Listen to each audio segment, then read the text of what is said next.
One of our favorite things to do in our homeschool is read alouds.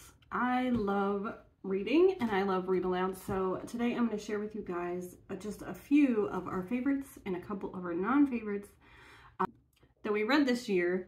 So I asked Jackson, he didn't want to be on camera, but I did ask him to tell me a few of the books that he really liked, that he enjoyed reading this year. Now we have a huge list of books that we read. I think we've read so far, we've read 42 books this year, and there's probably some missing off of that list. These are books that we read aloud. These are books that we read independently as well. So he typically has independent reading, and then we also read in the evenings aloud as a family or just him and I together. So I'm going to go ahead and get started and tell you, first we're going to go through the books that Jackson really enjoyed, the ones that were his favorites and the ones that were his least favorite. And I will tell you why they were his favorite, why they were his least favorite. I apologize, I'm looking down because I'm trying to organize these books really quick. Which ones were his favorites and which ones were his least favorites. Two of these books I actually do not have on hand. One of them we gave away, and the other one is packed away in our Christmas stuff because it's actually a Christmas book. So without further ado, I'm going to go ahead and tell you, and I will put a picture up here of the book. This first book, which is Jackson's most favorite book that we read this year. It is called Who is Stealing the 12 Days of Christmas? This was a really fun book to read. It was actually one of my favorites as well, so it actually made my list too. So Who is Stealing the 12 Days of Christmas? It is basically this little boy and his family and his little friend, and they live on this street and they do the whole 12 days of Christmas. So each house decorates as one of the 12 days of Christmas. They have these big scenes that they set up in their yard, and throughout the book, somebody is stealing parts of their displays from their yards, and it's like a mystery to the kids. They figure it out. It's a pretty cool book. It's fun to read. It is a silly book. Yeah. So anyway, it did make Jackson's list, and it also made my list. His next favorite book is also one that we don't have. This is one that we gave away. We gave the series away because we bought the whole series because we really, actually really enjoyed it. That is The Heartwood Hotel, A True Home, and I'm going to put it right here again. That series we gave to his little cousin. Once we read it, it's a 4-book series. Once we read it, we decided to go ahead and pass it along to her because we figured she probably would like it as well. It is just a heartwarming story. It's about this little mouse who, she kind of is wandering through the woods. She doesn't really have a home. She's kind of lost, in life kind of thing. And she comes upon this tree with a heart carved into it, and it turns out to be this hotel for animals, and it's just a really cute story. There's a lot of things that happen in the story, a lot of things that happen in the series, but the very first book in the series was the one that he chose as one of his favorites. The next one of his favorites is actually a series as well. This is the very first book in the Clubhouse Mystery series. This is The Buried Bones. This is by Sharon M. Draper.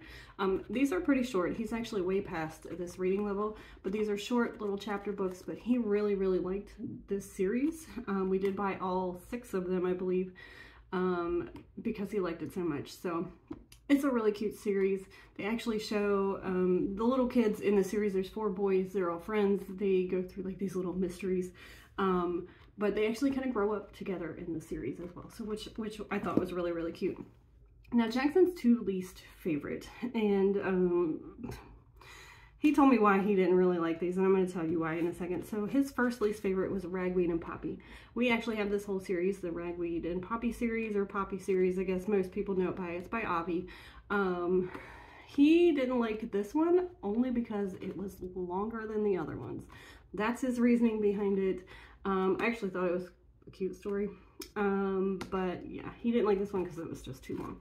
So, and then his next least favorite one was A Long Walk to Water. He actually did a presentation for this book to us. I thought he really actually enjoyed it. He said that he did actually enjoy this book. The reason he picked this one as one of his least favorites is because it was sad. He didn't really like the war and the idea of war and the idea of the young boy in the story losing his family to the war and stuff like that. So it was kind of sad. It was a nice book, though, to be able to kind of pause and, have some discussions with him. So we did spend a lot of time on this book, and I do actually highly recommend this book, but it made his least favorite. pile. Again, one of my favorites was the 12 Days, or Who is Stealing the 12 Days of Christmas. And then my next favorite one would have to be, this is also in the Poppy series, Iris' Birthday. I just really like Iris, his character in the story. He's kind of there, not from the beginning, I wouldn't say, but probably from like the second book on. He is just a grumpy old kind of porcupine, but he is very sweet too, and he's kind of an endearing character in the story. So I really, really liked this book, and I like the story of him and the foxes that you can see here on the cover. It's a really cute story. And then my third favorite, I guess you could say, is The World According to Humphrey. We actually have this whole series too. We have not made it all the way through the series. I picked this one because it is the introduction to the series. I love these books. I think they're great books. They're fun to read. The characters are great. I love Humphrey. There's a character named Og. If you didn't know, he's a frog. They're classroom pets. The reason I really like these is they kind of teach you about being a good friend and, being nice and doing the right thing and stuff like that. So these books are really, really cute. I really enjoy these books. And in fact, we're getting ready to start the next book in the series. So really like these. Okay, so my two least favorite books, I have to say Ragweed. Again, the Poppy series. This is the very first book in the series. The reason I'm choosing Ragweed is because, this book doesn't necessarily fit in with the rest of the books. So it is the very first book in the series. I do recommend you picking it up if you decide to read the series. But most of the characters in this story just kind of disappear once you get past this book. So that's the only reason I chose that one. It is a good book. It's a good series. It's great. Okay guys, and then my least favorite book is one that we are currently still reading. We have not made it through this one yet. This is Wayside School is Falling Down. This is by Louis Satcher. We got this from the public library here. Jackson picked this one out for us to read together. I told him it was fine. This is an okay book. There's a few things in here that I don't really like. They use the word stupid a few times when they're talking about other people, which I don't really enjoy. So I try to skip over those parts and just use a different word. Silly is typically the replacement word that we use for stupid, but I'm just not really into it. So I'm ready to be over this book, but we still have a little less than halfway to go. So a few more chapters. So hopefully we'll get this done soon so we can move on to something better. Anyway, guys, that is it for the books that we chose out of our books that we read this year. Again, these are some of our favorites and some of our not so favorites. Anyway, guys, I hope you enjoyed this video. Stay tuned for more videos and we will see you next time. Bye, guys.